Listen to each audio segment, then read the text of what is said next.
கர்த்தருடைய நாமத்துக்கு மகிமை உண்டாவதாக.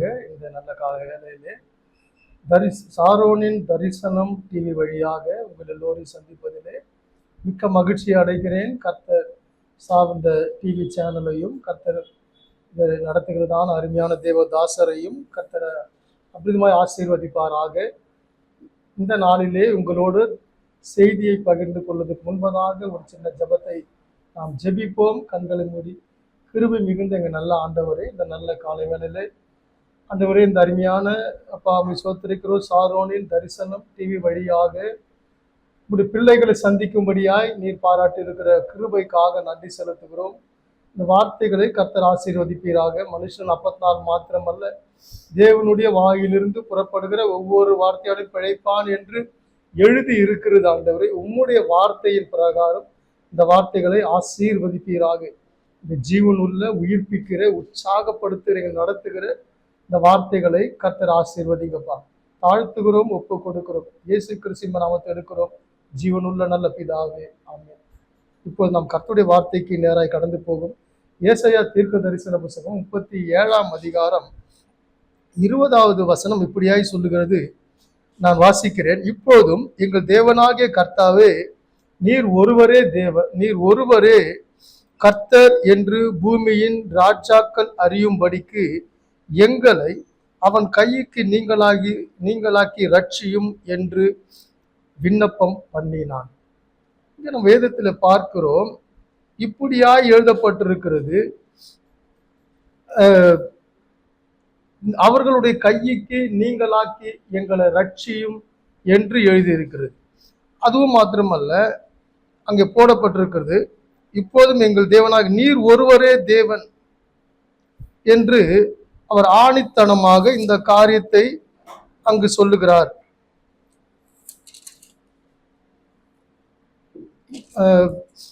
அப்போது கர்த்தருடைய சித்தம் என்னவென்றால், எல்லாரும் ரட்சிக்கப்பட வேண்டும் என்பதே தேவனுடைய சித்தமாக இருக்கிறபடியால் நம்ம நாட்டிலே கிட்டத்தட்ட 144 கோடி மக்கள் நம் தேசத்தில் இருக்கிறார்கள். ஆனால் ரட்சிக்கப்பட்ட குடும்பங்கள் என்று எடுப்போமானால் ஏதோ ஒரு சதவிகிதம் தான் நாம் இருக்கிறோம். 52ஆம் வருடத்திலே பரிசுத்த தோமா அவர்கள் நம் தேசத்துக்கு நம்ம பகுதிக்கு வந்தார். சென்னையிலே அவருடைய நல்ல ஒரு ஊழியத்தை செய்து அவர் கர்த்தருக்குள் நித்திரடைந்தார். ஆனால் 52 வருட அந்த ஆண்டிலே ஆரம்பித்த அந்த ஊழியமானது, நடந்த அந்த ஊழியமானது இன்னைக்கு 2026 நாம் இருக்கிறோம். இத்தனை நூற்றாண்டுகள் கடந்து போன பிறகும் நம் தேசம் இன்னும் ரட்சிக்கப்படவில்லை. இரத்த சாட்சிகள் மரித்திருக்கிறார்கள், மிஷனரிமார்கள் மரித்திருக்கிறார்கள், கர்த்தருக்காக வாழ்ந்த பரிசுத்தவான்கள் மரித்திருக்கிறார்கள். ஆனால் ரட்சிப்பை இன்னும் கூட ஒரு எழுப்புதலை நம்முடைய கண்கள் காணவில்லை என்பதுதான் ஒரு வேதனையான ஒரு காரியமாய் நமக்கு இருக்கிறது. ஆனால் அந்த தீர்க்கதரிசி எழுதுகிறார், எங்களை அவன் கைக்கு நீங்களாக்கி ரட்சியும் என்று விண்ணப்பம் பண்ணினான். ரட்சிக்கப்பட வேண்டும் என்பதுதான் தேவ சித்தமாக இருக்கிறது. சங்கீதம் 3:8 வாசிக்கிறோம், ரட்சிக்கப்பட வேண்டும் என்று தேவன் விரும்புகிறார். கர்த்தர் நம்முடைய காரியம், அப்போ தேசம், கர்த்தர் நம்ம கிட்ட என்னத்தை எதிர்பார்க்கிறார்? கடைசி நாட்களிலே கர்த்தர் நம்ம கிட்ட என்னத்தை எதிர்பார்க்கிறார்? அவர் ஊழியத்தை செய்யும்படியாய், அவருக்காக நாம் வைராக்கியமாய் நிற்கும்படியாய், அவர் ஜெபிக்கும்படியாய் கர்த்தர் நம்மளை என்ன கொண்டு நம்மளுக்கு எல்லாருக்கும் ஒரு கிருபைகளையும் தரிசனங்களையும் ஜபத்தையும் கர்த்தர் கொடுத்து இருக்கிறார். நாம் அதை நிறைய நாட்களிலே எழுந்து போகிறோம். ஏதோ யாரோ ஊழியம் செய்கிறார்கள், ஏதோ இருக்கு அப்படி நாம் நினைச்சு போகாதபடிக்கு ரட்சிக்கப்பட்ட எல்லாரும் சுவிசேஷத்தை அறிவிக்க வேண்டும் என்று தேவன் விரும்புகிறார். தேவன் கடைசி நாட்களில் எழுப்புதலை விரும்புகிறார். ஆனால் எழுப்புதல் நம்முடைய ஜபங்கள் மூலமாகவும் நாம் சுவிசேஷம் சொல்ல வேண்டும் என்ற ஒரு காரியத்துக்காகவும் தான் கர்த்தர் நம்மளை நியமித்து வைத்திருக்கிற புறஜாதி மக்களுக்கு நாம் சாட்சியாய் இருக்க வேண்டும் என்றும் தேவன் விரும்புகிறார். இந்த விண்ணப்பத்தை தான் தேவன் அங்கீகரிக்கிறார். ரட்சிப்பு கர்த்தருடையது என்று நாம் சங்கீதம் 3:8 வாசிக்கிற பிரகாரம், அப்போ ரட்சிப்பு கர்த்தருடையதா இருந்தாலும் சுவிசேஷம் சொல்வது நம்மேல் விழுந்த கடமையா இருக்கிறது. நம்முடைய ஜபங்கள் அப்படி காணப்படுகிறதா? ஏதோ ஒரு வாழ்க்கை வாழ்ந்து கொண்டிருக்கிறோம், யாருக்காக வாழ்ந்து கொண்டிருக்கிறோம் என்று தெரியாமல் ஒரு வாழ்க்கையை நாம் இன்று வாழ்ந்து கொண்டிருக்கிறோம். சுவிசேஷம் செய்வதுதான், சொல்லுவதுதான் நம்ம மேல் விழுந்த ஒரு பெரிய கடமையா இருக்கிறது. அதை தவிர நம்ம எதையோ ஆசைகளையும் எதையோ காரியங்களை தேடி ஓடிக்கொண்டிருக்கிறோம். கர்த்தர் அதை விரும்புகிறது கிடையாது. கர்த்தருக்காக வைராக்கியமாக நிற்கிற ஒரு மனுஷனை தேடினேன் காணேன் என்று எசேக்கியேல் தீர்க்கதரிசி சொல்வது போல. ஆனா இந்த நாட்களிலே கர்த்தருக்காக நிற்கிற ஏராளமான பரிசுத்தவான்கள் திருச்சபைகள் இருக்கத்தான் செய்கிறது.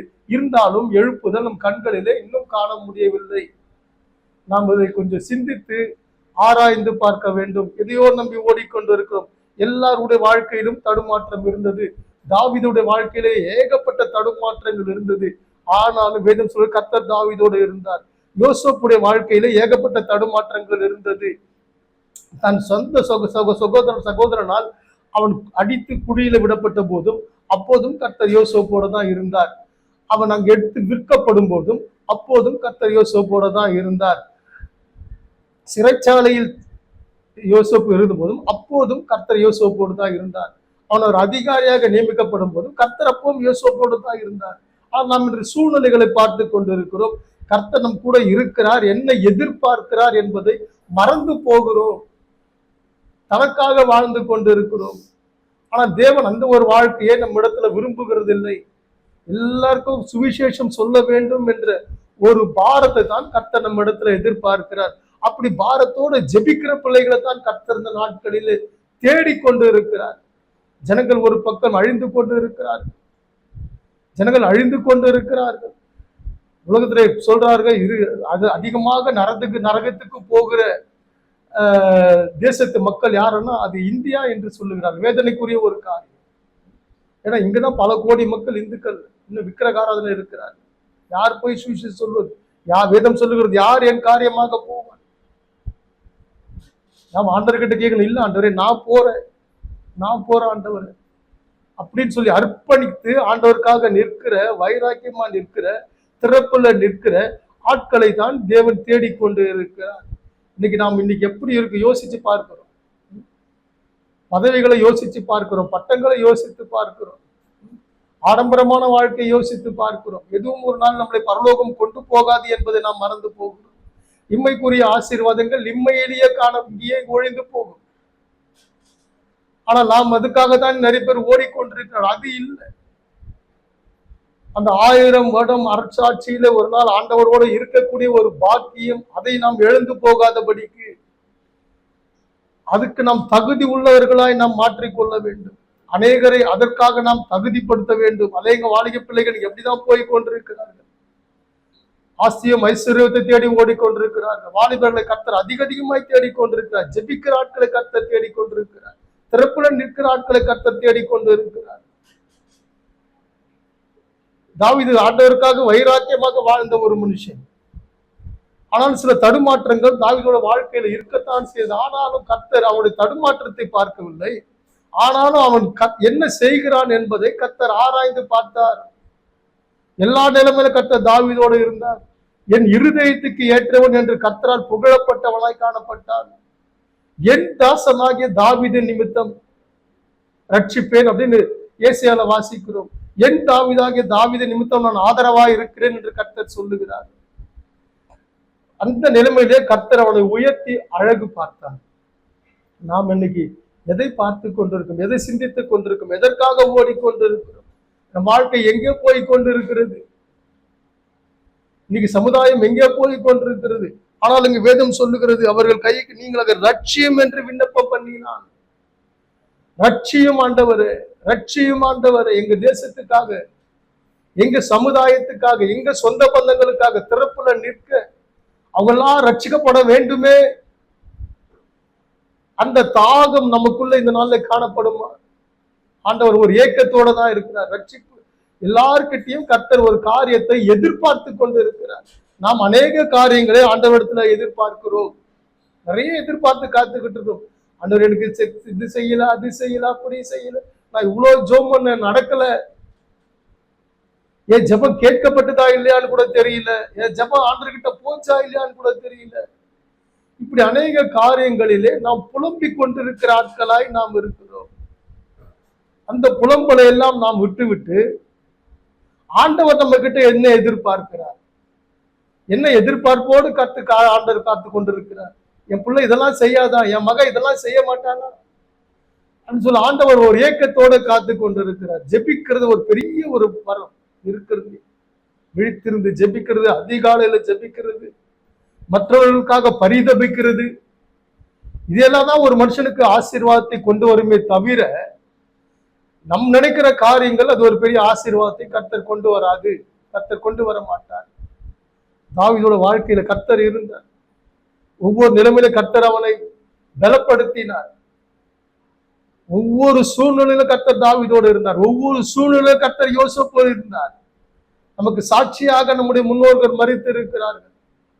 ஆனா நாம் இன்னைக்கு என்ன எதிர்பார்த்து காத்து கொண்டு இருக்கிறோம்? ஆண்டவருக்காக நம்ம வாழ்ந்து கொண்டு இருக்கிறோமா? நம் வாழ்க்கை ஆண்டவருக்கு பிரயோஜனமா இருக்கிறதா? ஆண்டவருக்காக ஓடிக்கொண்டிருக்கிறோமா? இல்ல தனக்கு என்று வாழ்ந்து கொண்டு இருக்கிறோமா? தனக்கு என்று ராஜ்யத்தை தேடிக்கொண்டிருக்கிறோமா?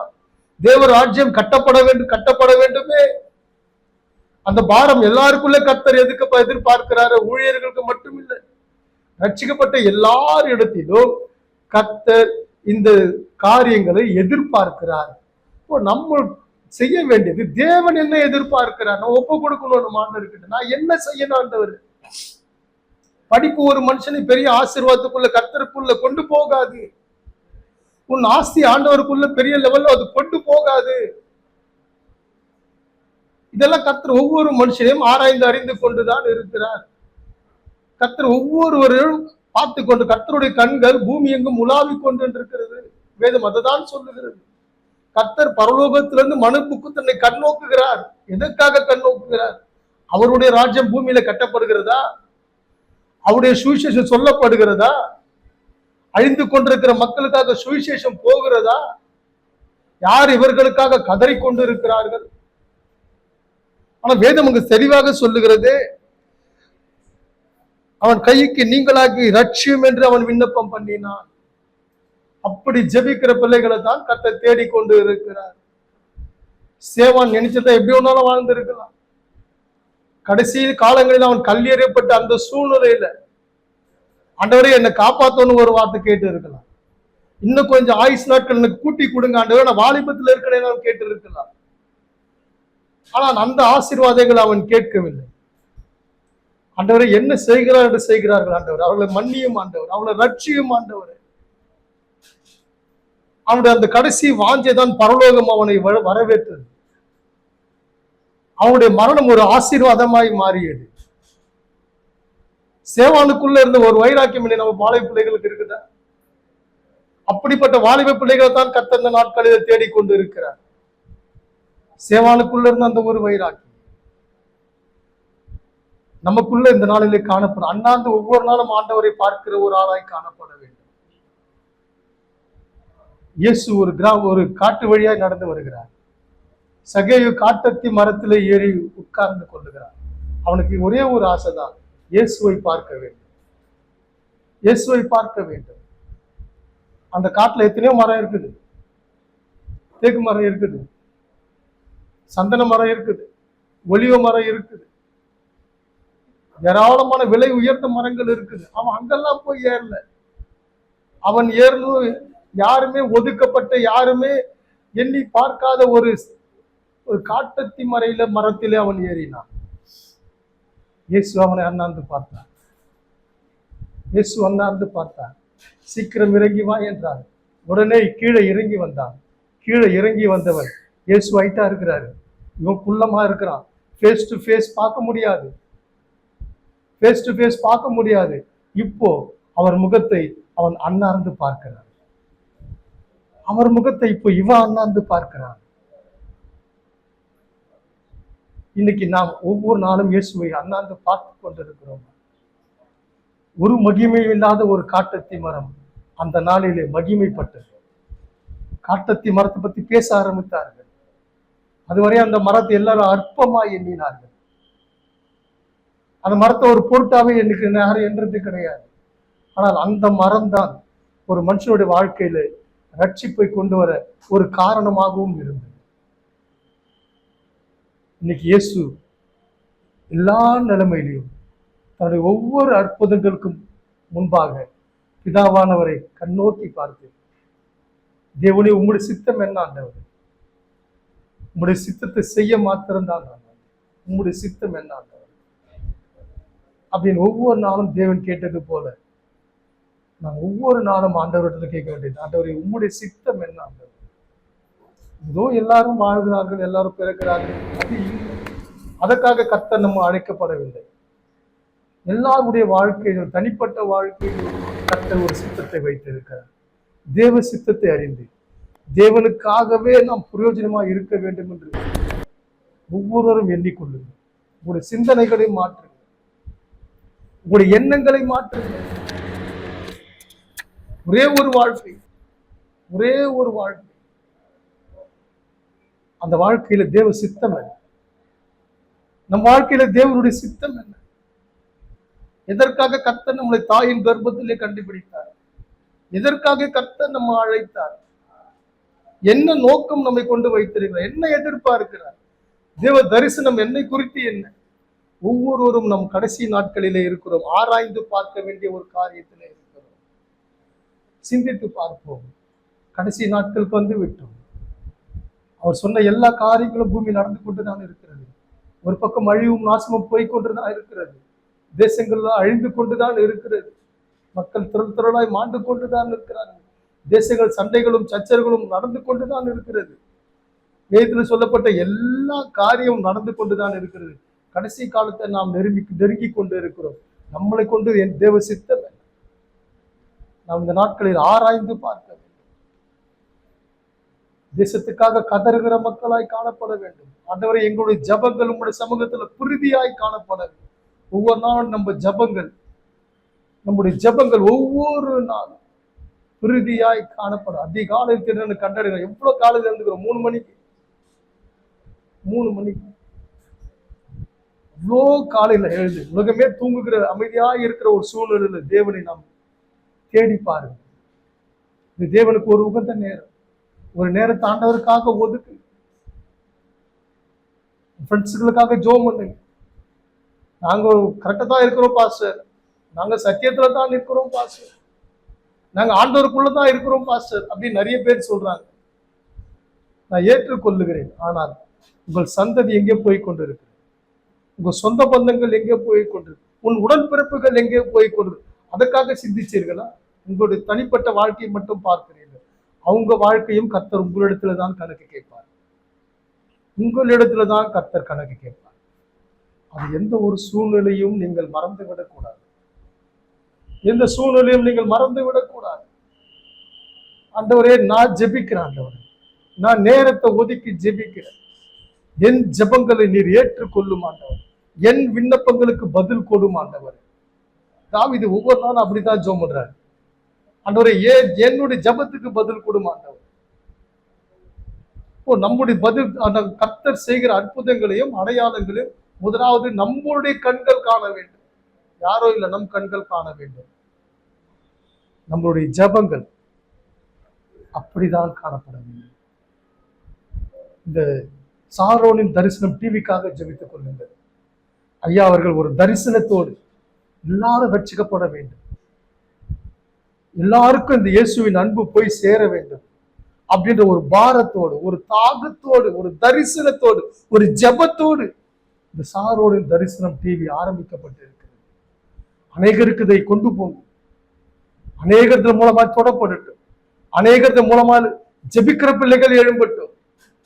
இந்த டிவியின் வாயிலாக அநேக ஜெபிக்கிற பிள்ளைகள் எழும்பட்டும். அநேக சுவிசேஷம் அறிவிக்கிற பிள்ளைகள் எழும்பட்டும். இந்த சேனலுக்காக ஜெபித்துக் கொள்ளுங்க. தேவைகளுக்காக ஜெபித்துக் கொள்ளுங்க. தேவைகள் அநேகமா இருக்கும், அவங்களுக்கு தான் தெரியும். அநேக தேவைகள் மத்தியில தான் ஒவ்வொரு ஊழியமும் போய் கொண்டிருக்கிறது. இந்த ஊழியத்துக்காக, தேவைகளுக்காக நீங்க ஜெபத்துல தாங்குங்க, கொடுத்து தாங்குங்கள், உற்சாகப்படுத்துங்க. தேவன் இந்த காரியங்களை தான் கர்த்தர் ஆசீர்வதிக்கிறார். உங்களால் சிலர் ஐயோ என்னால ஊழியம் செய்ய முடியலையா, என்னால போக முடியலையா, இல்ல இப்படி எங்கெல்லாம் சுவிசேஷம் அறிவிக்கிறார்களோ இவர்களுக்கு நீங்கள் அதிகமாய் உதவி செய்ய வேண்டும். தேவன் அதை தான் எதிர்பார்க்கிறார். அதைத்தான் தேவனது நாட்களில் எதிர்பார்த்து கொண்டு இருக்கிறார். நாம் கர்த்தர் நம்ம கடைசி நாட்களில் எதிர்பார்க்கிற ஒரு காரியம், நாம் பாரத்தோடு நேரம் ஒதுக்கி மணிக்கணக்காய் அழுது தேவ சமூகத்துல ஜெபிக்கிற மனுஷராய் காணப்பட வேண்டும். அந்த விண்ணப்ப ஜபங்களுக்காக கர்த்தர் நம்மகிட்ட எதிர்பார்த்து கொண்டிருக்கிறார். என் அன்பான சகோதரன், என் அன்பான சகோதரி, இதை பார்த்து கொண்டிருக்கிற யாவருக்கும் நான் சொல்லுகிற அன்பான ஒரு காரியம், அழிந்து கொண்டிருக்கிற மக்களுக்காக ஜெபியுங்கள், பாரத்தோட ஜெபியுங்கள், தாகத்தோட ஜெபியுங்கள். உங்கள் ஜபங்கள் ஆசீர்வதிக்கப்படுவதாக, உங்கள் ஜபங்கள் ஆசீர்வதிக்கப்படுவதாக. கர்த்தர் தாமே உங்களை ஆசீர்வதிப்பாராக. ஆடி பாடி மகிழ்வேன், அந்தவரை துடிப்பேன். அன்பர் இயேசு என்னை ரட்சித்தார், அன்பர் இயேசு என்னை ரட்சித்தார். சந்தோஷம் சந்தோஷம்